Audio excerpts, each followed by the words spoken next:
Welcome to the new digs.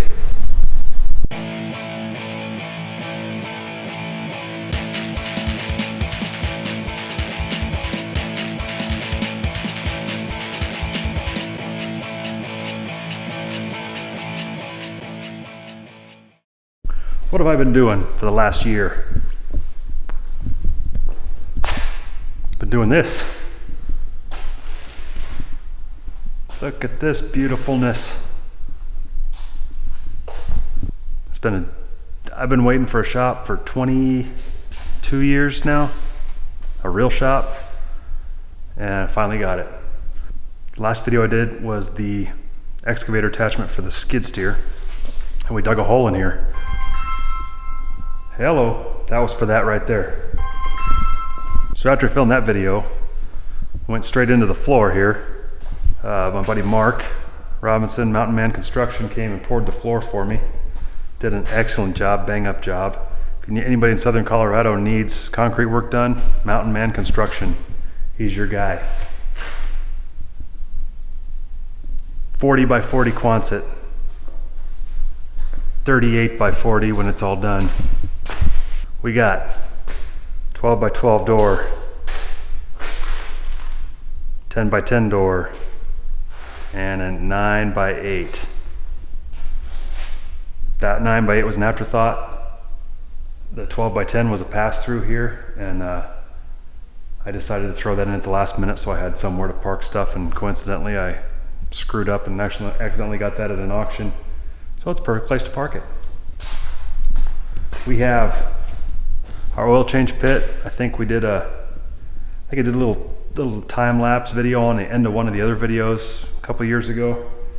It's a concrete floor, block walls, embedded angle, and got the grading on it. 6 foot deep, it's perfect. I can pull the vet over it and walk right under it, or I can pull the flatbed under and have plenty of room. The construction of the shop itself is just girts and purlins, or well, girts I guess, gauge members. I insulated up to about just below that sheeting with roll insulation, and it was a pain. And then I did 2-inch foam board above that. If you want to insulate your shop, Quonset hut specifically, and you don't want to pay somebody to spray insulate, which is expensive, I recommend getting coupling nuts the size of the bolts that hold your Quonset together, and then getting little chunks of all thread. That's what I did. 8-inch pieces of all thread were enough for mine. Coupling nut on the bolt, all thread, then a washer and a nut, and 2-inch foam board insulation tape seals it all up real nice. All right, time out. You're about to hear me say that the lens is dirty. It's not dirty, it's burnt. I can't clean it, so I'm sorry about the quality of this video. This lens though is a brand new lens. This is what the future videos will look like. So I guess, sorry. While we're on the subject though, since I filmed that, I hung that bike on the wall. That's the one that started it all. 22 years ago, I built that, and ever since then I wanted a shop. So here it is, come full circle. Now it's hanging on the wall. The only reason it's hanging on the wall is because the other side of it's got a big hole torn out of the tank because it's fiberglass and it fell. But it makes a beautiful addition to the shop. Back to the video. The other thing I did off those same anchor bolts, boy, I got some dirty lens going on, sorry. The other thing I did off those same all thread chunks were these flat straps to screw the sheeting to. Probably eventually go all the way up over. I'm already not really liking the echo, but you know, it'd be nice to protect that insulation a little better. Right now though, it seems like it's working all right. I have ventilation, fan, and on that end, it's hard to see, can't even see it. I have 2 flaps that are run by actuators that open on either end. That fan draws it out. Air can come in that fan when nothing else is open. That vent, sorry. So the other things I've been doing is just building stuff for this place. One of the things is this table right here. So I got all the storage here. I got short short drops, and you come around here to this end and it'll hold long drop, full 7 foot long. Table is 4x7. That's the sheet I got. And last minute addition was to put that red plate in the back, so I had places to put clamps and stuff. And man, is that nice. If you build a table, that's a must, because they're just right there. You don't have to go look for them. Another thing I built, I don't know why I didn't do videos on any of these things. I was just in a hurry, I guess. I built this plate storage rack. It's hard to see. We'll put a little B-roll in here showing how it works. But it holds drop here, holds the sheets in here. It tilts so it can level it out, and I can pull sheets off, stick them on the plasma table, which everybody remembers the plasma table, how tight it was in that other shop. I can walk all the way around this thing now. Plenty of room. We've got the English wheel set up, plenty of room. Shrinker stretcher. I built this 10 years ago, 11 years ago. Finally got it finished. I needed to finish up the jaws. It's a throated shrinker or stretcher. But when I went to test it, it was flexing really bad. So I put these cheek plates on the other day, got it all welded up, painted it. It's done. Toolboxes, bench grinder, drill press, welder, other toolbox. So nice. Another thing that I don't think I've talked about on any of the videos is this beast right here.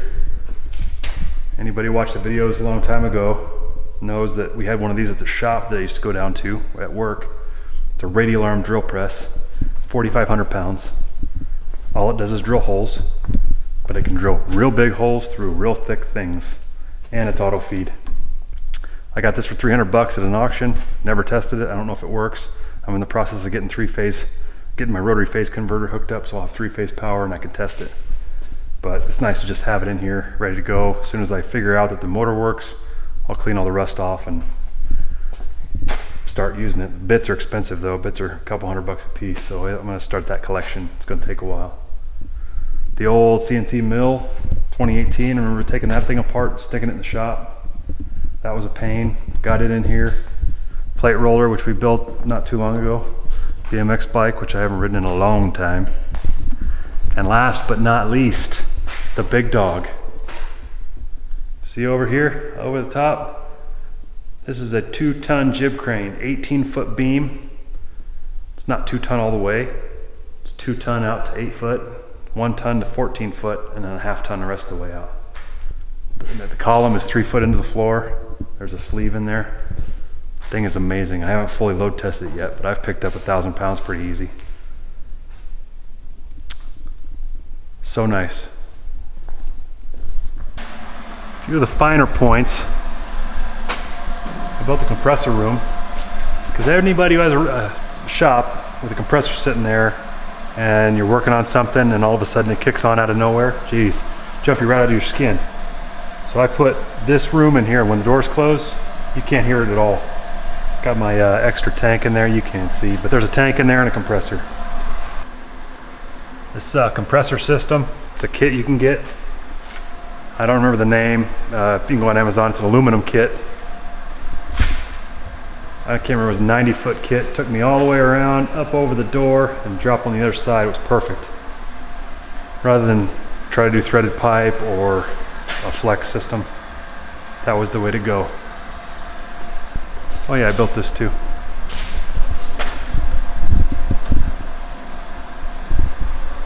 It's a shrinking facilitator for sheet metal. We'll probably do a video on that sometime.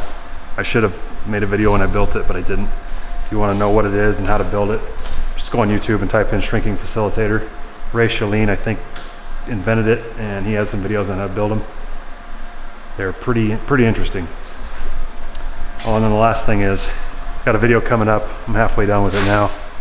That's a tubing bender, so that'll be coming pretty quick. Other than that, got all my hardware, my bolt storage. It's paradise. I spend almost every waking minute out here that I'm not at work. So needless to say, the projects are gonna be rolling. We're gonna have lots of them, and I've already had a lot of them. I should have been filming. But by the time I remember to film, I've already halfway through it. So now it starts, right now. More videos, more projects. Who knows where we're gonna go now that I have all this room. I don't even know what to do with myself. Stay tuned. Welcome back.